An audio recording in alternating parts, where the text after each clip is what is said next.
Our lovely 1010 portal is here. And for my 5D mystics and all of those who are functional adults who like the woo-woo lady here, we have a very interesting episode ahead. It is a channeled guidance and also a share, because the channeled guidance for 5D mystics is always going to be something that is food for thought. So let me start with a 5D mystic is not more special than anybody else. No, that we have these lovely clairs. In fact, a 5D mystic doesn't need somebody to tell them about their oversoul, their twin flame, soulmate, any of it.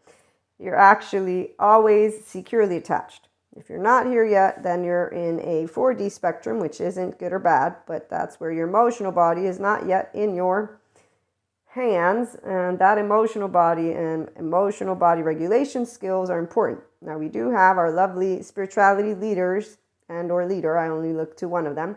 And I will say this, spirituality does not explain to you your attachment system or your social system. So when 4D readers who are in separation consciousness, channelers, guides, tarot readers, all of them, I love going and staying in touch with my alchemist buddies. But I notice that they have no idea when they're reading the energy of a person who has insecure attachment category. And or categories, even though there's two insecure, the non-secure attachment categories, and then we have the disorganized attachment category. So they don't know about reading the energy sphere of also what are known as attachment styles. These are two different attachment researcher groups, and they are people who help people to live a good life if they want to get on board with living a life that is in sync with their mammalian heritage. So 4D does not even remotely acknowledge that they are codependent type people. They're martyrs and superiors because they're going to change the world with their superhero or supervillain capes, because some people end up falling for the whole devil, demon, and say, but that's really for another day, not today.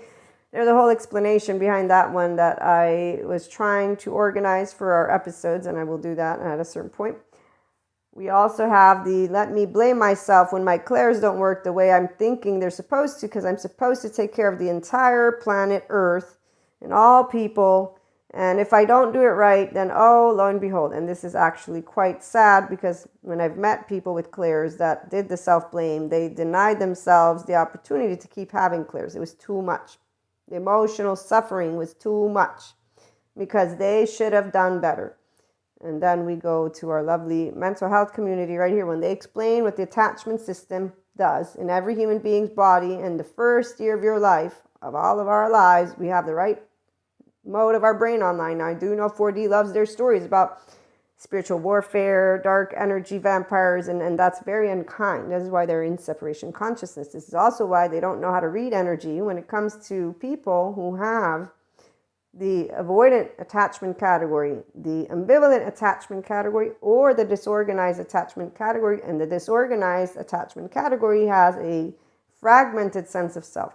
They lived in a body until they get out of their disorganized first. Then they, from organized, can move into the non-secure. And then they can, hopefully, with a good therapist, this is why, or they allow their body to naturally bring itself back to its homeostasis. Because, see, we all have the mammalian heritage. 4D forgets about that. Spirituality gives thanks to ancients versus explaining why things work. So here's a fun fact. Yoga works because it's a portfolio of ventral vagus or vagal nervous system exercise, toning exercises. When you sit in meditation and in silence and mindfulness, you're working with your prefrontal cortex. You're using your human baby body, which is now an adult body whenever you start. So you don't have to wait till next lifetime to move into, if you want, your enlightenment soul age group, but that's really only if you move into the beyond.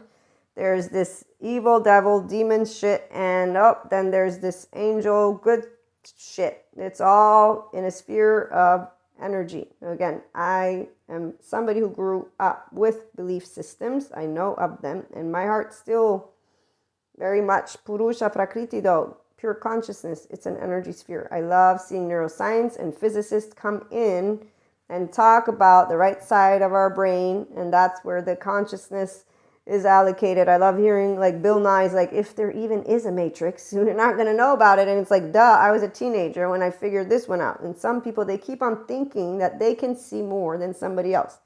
Who's competing and comparing? Let me think. A person who doesn't know their own healthy self-worth, because if you do, you're not superior, inferior. No, you're a subjective human being with a subjective human experience, with a subjective buttload of info, and then some of it is data. Very little bit of it is data, and empirically speaking, they prove it or disprove it, and they keep doing it. So they correct scientific methodology. People don't do the science people who think they know all. No, those are the idiots who are dead sure. Thank you, Sadhguru. The intelligent ones wander. Our brain doesn't fall out of our skull. What it does is use left and right mode, because that's what an integrated brain, which is the optimized version of a human being and a restorative embodied self. So your nature, our nature, thank you, Sadhguru, again, is love. We didn't need Sadhguru to say that. 5D mystics, 4D, they hear him. They even are like parrots. They repeat, oh, human nature is love. And then they go and they're mean to people who need a good trauma therapist because they had emotional neglect or physical neglect. They have fear, trauma. These are not demons or devils. These are people who don't have a sense of self that is safe inside their first home, their body. Because the body is what memorizes how the first 3 years of your life, it's implicit memory. They're called sensations. They arise and they give you flashbacks, and there's reactiveness. It's like that. Because your brain is an anticipatory organ, and it's going to protect you, the host of it. But hey, if you're a star baby, then you don't need protection. No, actually, the 4D consistently talks about protecting themselves against energy. So this is where, with all of the beautiful people out there, some are going to stay in the 4D bandwidth. I actually didn't think that would be the case, but then I remembered every ego, every adoptive child has a story. And their story is, I can take care of mommy or daddy, or mommy, daddy, daddy. I can take care of that big, mean, scary, or apathetic, because again, this is where it all depends. That's what childhood trauma, people don't know. You can't feel good here until you actually are like, wait a minute, my body feels a minute like all these emotions that arise. We're all emotional beings for as much as people don't think about it. That's because they don't get good information. They get the bad psychoeducators who don't explain to them, because the bad psychoeducators, they live with the silverbacks. They want the ancient people back. They want to see us in our tough and not connected bodies. In fact, at the beginning, attachment researchers thought that the avoidant, which is disconnected, their head and their body not connected, because that poor infant basically did not get any right mode stimulation, no emotional stimulation, and they cried and cried and cried in their seat of empathy, and then their emotional body had to cut it out because they were so much in pain. So they will long forever to attach, but they will have the overwhelming feeling with emotions, and that will make them run away. The whole avoidant attachment, yeah, it's like, oh, I can get something better over there, but they live rumination. In their head, they just have fantasy. Every day they're winning some battle, but then they go out into the world and they can't. That can't is not their nature. It's an infant that if they only had good psych educator or somebody who would inform, no, they need to believe in it. You know how many people you can go share information and they're going to be like, no, I know what I'm doing while procrastinating for eons and eons. Nope, it has nothing to do with my nervous system. I'm just going to keep doing yoga for 8 hours a day and go lock myself out in the middle of nowhere and miss out on life.